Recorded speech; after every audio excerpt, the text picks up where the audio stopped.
दोस्तों, दुनिया में चाइनीज इकोनॉमी ही एक इकलौती ऐसी इकोनॉमी है जो पिछले 20 सालों में यानी 2000 से लेकर 2019 तक 9% का एनुअल ग्रोथ रेट हासिल कर पाई है, जिसको मिराकुलस ग्रोथ रेट कहा जाता है। लेकिन 2019 में आए कोविड पैंडेमिक ने सिर्फ चाइना पर ही नहीं बल्कि पूरे दुनिया के ग्रोथ इंजन पर ही रोक लगा दी। जो चाइना अब तक दुनिया के ग्रोथ इंजन को ड्राइव कर रहा था, आज वही चाइना ग्लोबल ग्रोथ के लिए एक बहुत बड़ा रुकावट साबित हो रहा है। रिसेंटली पब्लिश हुए डेटा की मदद से साफ पता चलता है कि दुनिया की दूसरी सबसे बड़ी इकोनॉमी यानी चाइना स्लोडाउन से परेशान है। एक्सपर्ट्स की माने तो दोस्तों, चाइना आज एक बहुत बड़े फाइनेंशियल क्राइसिस के कगार पर खड़ा है। दोस्तों, 1980 के दशक से चाइना में रैपिड ट्रांसफॉर्मेशन देखने को मिला, जिसकी वजह से चाइना एक मायूस प्लान्ड इकोनॉमी से दुनिया का इंडस्ट्रियल पावर हाउस बन गया। इसी समय चाइना ने फैक्ट्रीज और इंफ्रास्ट्रक्चर में हेवीली इन्वेस्ट कर दिया, जिसकी वजह से चाइना बहुत तेजी से ग्रो करने लगा और दुनिया की दूसरी सबसे बड़ी इकोनॉमी भी बन पाया। लेकिन इसी के साथ दोस्तों, चाइना का डेट यानी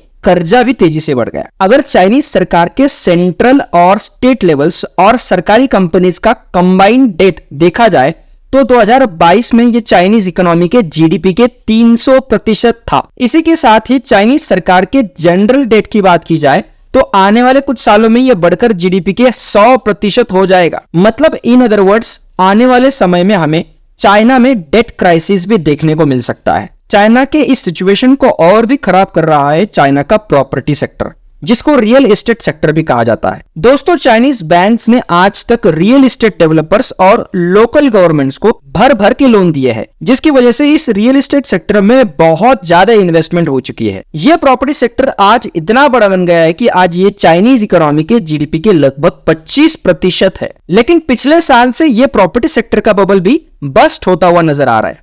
रियल एस्टेट सेक्टर में घरों की डिमांड इतनी तेजी से घट रही है कि अभी इस सेक्टर में इन्वेस्टमेंट ना के बराबर है। घरों की डिमांड ही कम होने की वजह से ये बड़े बड़े रियल एस्टेट डेवलपर्स बैंक्रप्सी की कगार पर खड़े हैं। पिछले साल चाइना का एवरग्रैंड ग्रुप, जो चाइना का सेकंड लार्जेस्ट प्रॉपर्टी डेवलपर है, जो 2019 में दुनिया की सबसे वैल्यूएबल रियल एस्टेट कंपनी हुआ करती थी, वो बैंक्रप्ट हो चुकी है। इस साल कंट्री गार्डन होल्डिंग्स कंपनी, जो चाइना का one of the largest property developer है, वो भी बैंक्रप्सी की कगार पर खड़ा है, जिसकी वजह से इस रियल एस्टेट सेक्टर पर प्रेशर बढ़ता ही जा रहा है। इतना ही नहीं दोस्तों, चाइनीज लोकल गवर्नमेंट भी इस क्राइसिस का शिकार बन रही है। इन लोकल गवर्नमेंट्स ने आज तक बैंकों से इतने लोन लिए हैं कि आज इनके पास लोन्स रीपे करने के लिए भी पैसे नहीं रहे। तो मतलब एक तरफ से लोकल गवर्नमेंट और दूसरी तरफ से रियल एस्टेट डेवलपर्स दोनों ही अपने लोन्स को रीपे नहीं कर पा रहे, जिसकी वजह से बैंक्स के नॉन परफॉर्मिंग एसेट्स, जिनको एनपीएस कहा जाता है, यानी बैड लोन्स, बढ़ते ही जा रहे हैं। दोस्तों, अब तक यह देखा गया है कि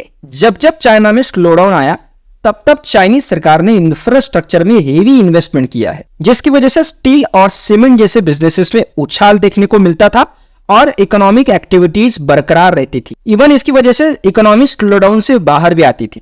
लेकिन यह पॉलिसी भी चाइनीज सरकार अब यूज नहीं कर सकती, क्योंकि चाइना में ऑलरेडी आज तक इंफ्रास्ट्रक्चर में बहुत ज्यादा हेवी इन्वेस्टमेंट हो चुकी है, जो ऑलमोस्ट सैचुरेट हो चुकी है।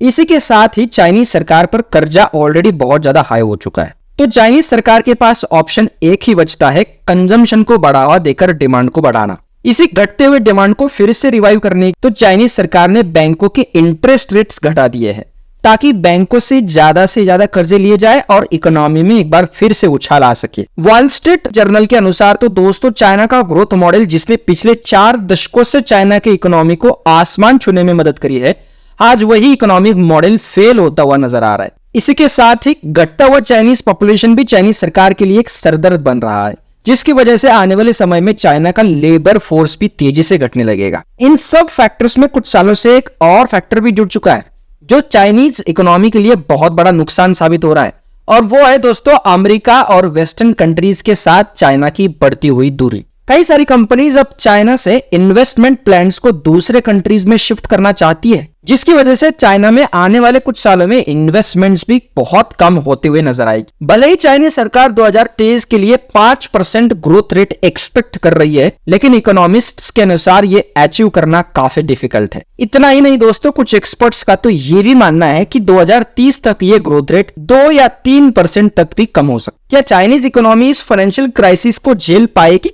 ये तो आने वाला समय और चाइनीज सरकार की पॉलिसीज पर ही निर्भर रहेगा। दोस्तों वीडियो इंफॉर्मेटिव लगा होगा तो प्लीज एक लाइक करो और चैनल को सब्सक्राइब जरूर कीजिए।